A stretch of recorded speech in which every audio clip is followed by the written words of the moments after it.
Resuming debate, reprise de débat. The honourable member from Toronto-Danforth. Thank you, Madam Speaker. I'd like to inform you, Madam Speaker, that I will be splitting my time with the member from St. John's East. Madam Speaker, it's an honour to stand in this House at the beginning of Week 1 in the new year and address my distinguished colleagues. I am looking forward to the year ahead of us as we work together to build our country and our communities. Pendant la période de relâche, j'ai rencontré des gens de toute la circonscription de Toronto-Danforth. J'ai discuté avec de nombreuses associations de zones d'amélioration commerciale concernant leurs priorités.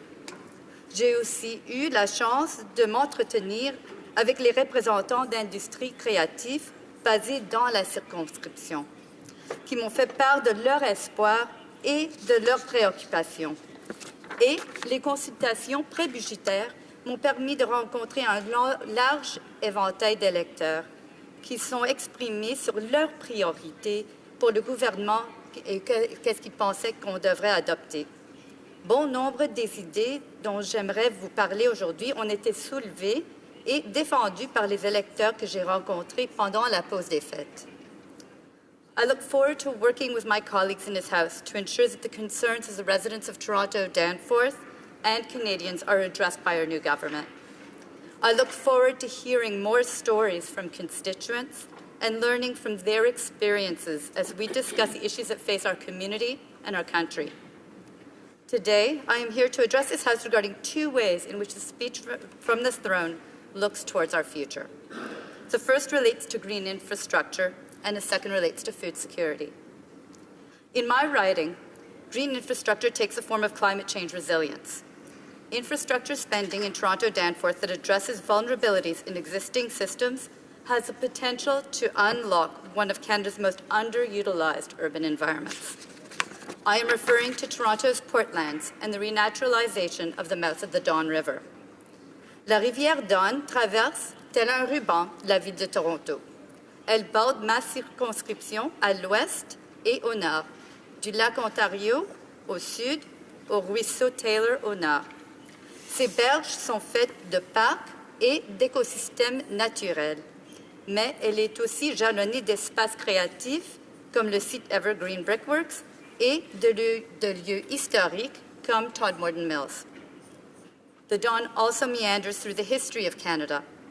Before the arrival of European settlers, it was an important transit way and resource for countless generations of Indigenous Canadians. 5,000 years ago, Indigenous Canadians were camping and hunting on the eastern side of the Don. Before Confederation, Canada's Parliament met from time to time on its western bank.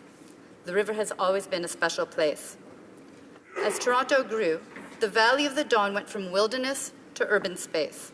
It slowly filled with factories, mills, and garbage dumps. The demands of the expanding city meant that the mouth of the Don had to be changed to facilitate transport and commerce. Initially, the river spilled into a natural estuary. Over time, fill was deposited that changed the lakeshore significantly.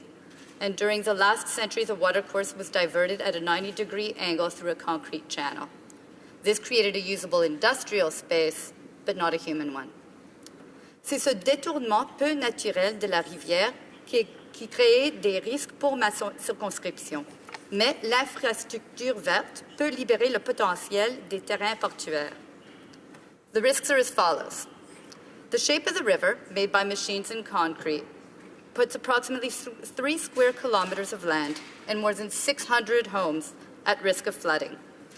Some of this land is industrial, some is residential, and much of it lays fallow, awaiting regeneration.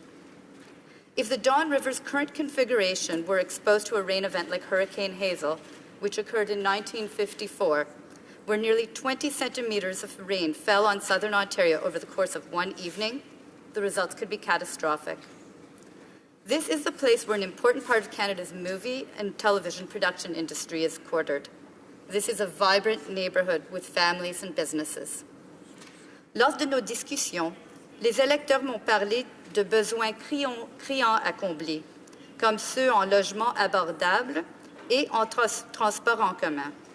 Mais ils ont aussi exprimé fortement le souhait que nous jettions aujourd'hui les fondements à l'avenir. Nous devons établir une infrastructure qui ouvrira un avenir fait de créativité, d'innovation et de développement économique. À l'approche du 150e anniversaire du Canada, nous devons réfléchir à l'avenir de notre pays et à nos prochaines 150 années. La renaturalisation de l'embouchure de la rivière Don et le développement des terrains portuaires font partie du travail à réaliser. Last night, I had the pleasure of meeting with the Secretary General for the Bureau International des Expositions, who is currently visiting the City of Toronto at the Mayor's invitation. The Secretary General is visiting with a group of people who are exploring the possibility of hosting a World Expo in 2025 in Toronto. A World Expo has a great deal of potential as an opportunity to showcase Canadian creativity and innovation to the world. The favored site, if a bid were to be made, is the Portlands. This is one example of how people are looking at this urban space as part of the future of Toronto and our country at large. And yet, without a significant investment in flood protection, the parts of the community that are already in place are at risk, and nothing further can be developed for fear of flooding. We put our best foot forward by investing in social infrastructure, physical infrastructure, and community development, rather than the risked costs made greater by climate change events of flood cleanup. Que proposons-nous? En quelques mots, la renaturalisation de l'embouchure de la rivière Don.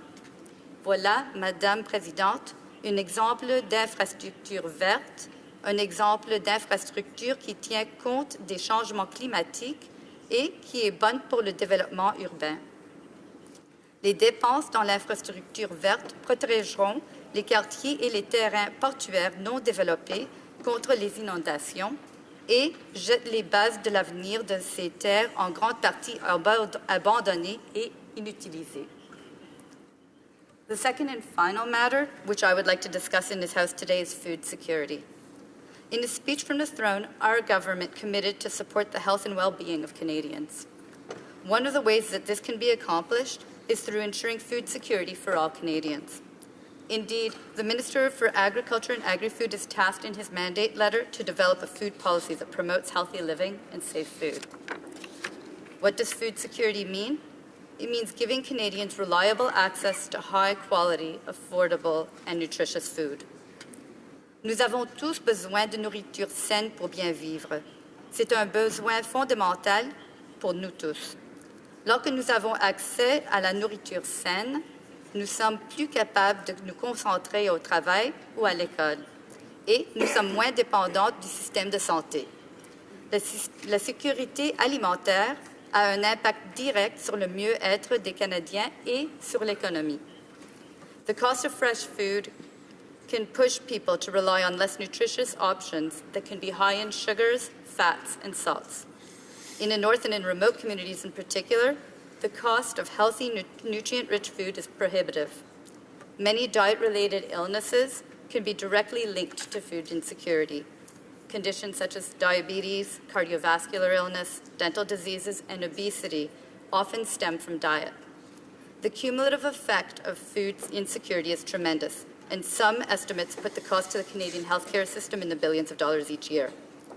A food-secure Canada is an achievable goal, and benefits would not only be measured in dollars saved.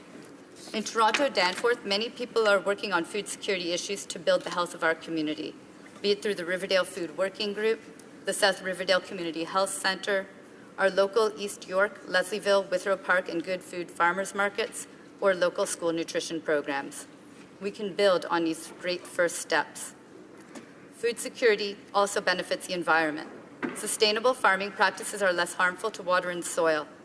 Furthermore, efforts to reduce food wastage would limit the amount of good edible organics going to landfill. Locally, I worked with Second Harvest to create the Danforth Hunger Squad to divert healthy, edible food from being wasted and to support new Canadians by bringing food to newcomer women's services.